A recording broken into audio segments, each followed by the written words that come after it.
BTC is entering the most dangerous zone of the week. Hi, welcome to my YouTube channel. This is CryptoCham Trader. And for today's video, ito yung BTC analysis natin for the whole week. Previous recap lang, nag-post ako ng May 19 about BTC weekly analysis. And ito yon, BTC Danger Zone. Bakit yung week na to ang BTC Danger Zone at saka yung last week, araw-araw namang danger yung pag-trade kay BTC.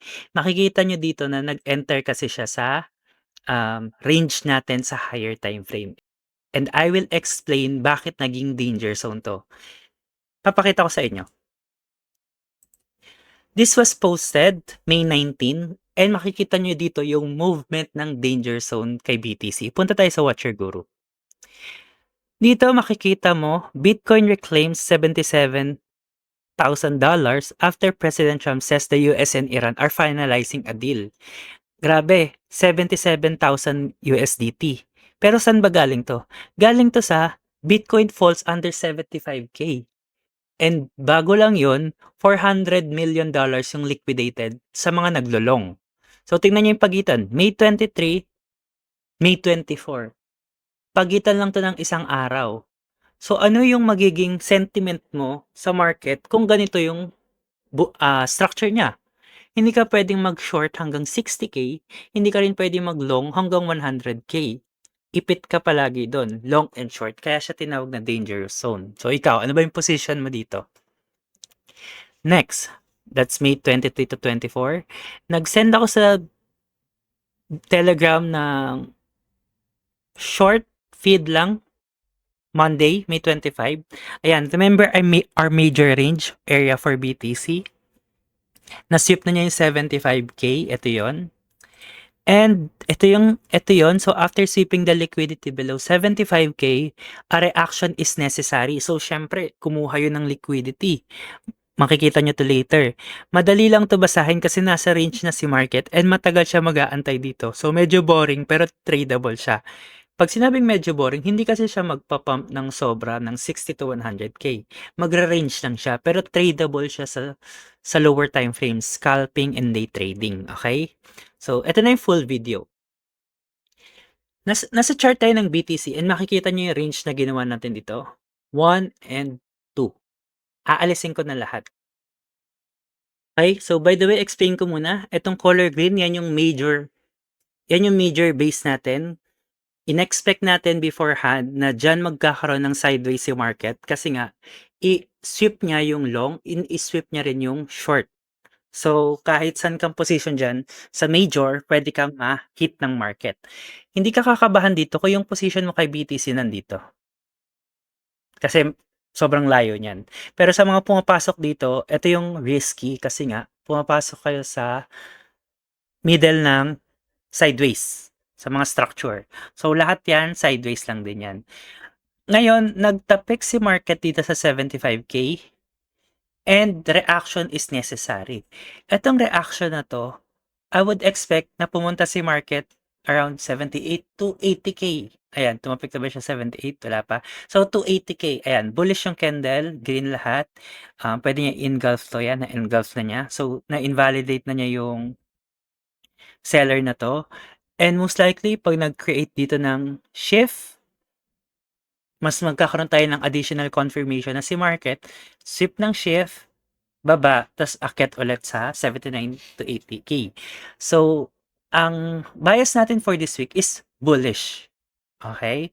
Pero, open your mind, sa lower time frame, pwede siya mag-bearish siya. Pero bullish ako this week. Papuntang 78 to 80K. Okay? Yan. So makikita nyo naman dito sa market na kahit bearish yung market, may bullish reaction dito. Punta tayo sa crypto bubbles. See, all green. Color pa lang nagsasabi na si market is adding some liquidity to the market. Pero right now, hindi tayo pwedeng mag-stick lang na bullish to hanggang 83 to 100K. Kasi nasa danger zone tayo ngayon. Dito natin kailangan siya i-analyze dahil andito yung premium, andito yung discount, lamang si seller sa area na to. Imagine ang ginagawa natin, lamang si seller sa area na 'to, pero naghahanap tayo ng long position. Kumbaga nagka-counter trend ka for the week. Kasi sure ka na bababa, pero si market nagke-create ng bullish reaction. So, parang unicorn kasi 'yan. Ngayon, mas may chance ano sa tingin niyo, mas may chance bang bumaba 'to or lumipad? Ano sa tingin niyo? So, for me, mas may chance 'tong bumaba. I Ire-review ko kayo dito, makikita nyo dito sa price na 'to, nung nilagay ko 'tong green at yung black dito, makikita nyo na si green lagi niyang tinatapik, hanggang sa binasag na niya. Samantalang si black, hindi pa niya tinatapik, 'yan, hindi na siya nakabalik, hindi na siya nakabalik. Same thing dito sa ilalim. So, parang 'pag nilagay mo 'yan dito sa line, unang natapik 'to ni seller, pero si green hindi pa rin siya natatapik, pababa ng pababa yung price. Kaya lamang pa rin si seller dito. Pero yung bullish for this week, short term lang yon. 'Pag sinabing bullish for this week, hindi ka para maghanap ng long position.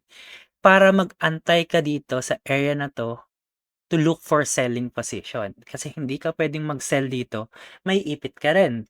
Hindi ka puwedeng mag-long dito, maiipit ka din, okey? So, careful kayo diyan, trade at your own risk and do your own research. Ngayon, overall 'pag ini-stretch 'pag zinoom out ko 'to si market, bullish talaga ako hanggang 90 to 100K, hindi 'to bababa ng 60K for me, kasi bullish yung long term ko. Pero dito sa scenario na 'to na magsa-sideways, puwede kayong mag-expect na bearish. The next na babalik dito si market, hindi siya magre-retrace. Pakonti ng pakonti yung reaction niya, parang ganito, "Uy, may order block." Bababa siyang ganyan tapos konting reaction na ulit pa ganyan tapos baba ulit. Next na baba niya diyan, dump na naman, as in dump, So, careful kayo diyan. Kaya kung ako sa inyo, kung bearish ka, dapat dito ka sa taas naghahanap ng long position, and kung bullish ka, mag-abang ka dito sa mga previous low, okey, or dito sa support, pero risky na 'to. For me, matagal siya magre-range dito and baka hindi niya pa muna balikan to this week. Let's see. The more you need to analyze this market para madali niyong ma-trade yung ads. Okay? That's our BTC analysis for this week. Quick lang para mas maintindihan niyo and ma-absorb niyo yung lesson. Careful kayo dito. And for this week then, i-upload ko yung kite na 37RR para makita niyo paano nagse-setup ng gano'n. By the way, hindi yun magwo-work 'pag ganito si BTC kasi medyo malikot 'to. Okay? So again, bullish to short term, then puwede siya mag-bearish. Lamang pa rin tayo sa seller. Yun lang, see you ulit, and if may comment ka, message nyo lang diyan. See you sa next video. Thank you and bye-bye.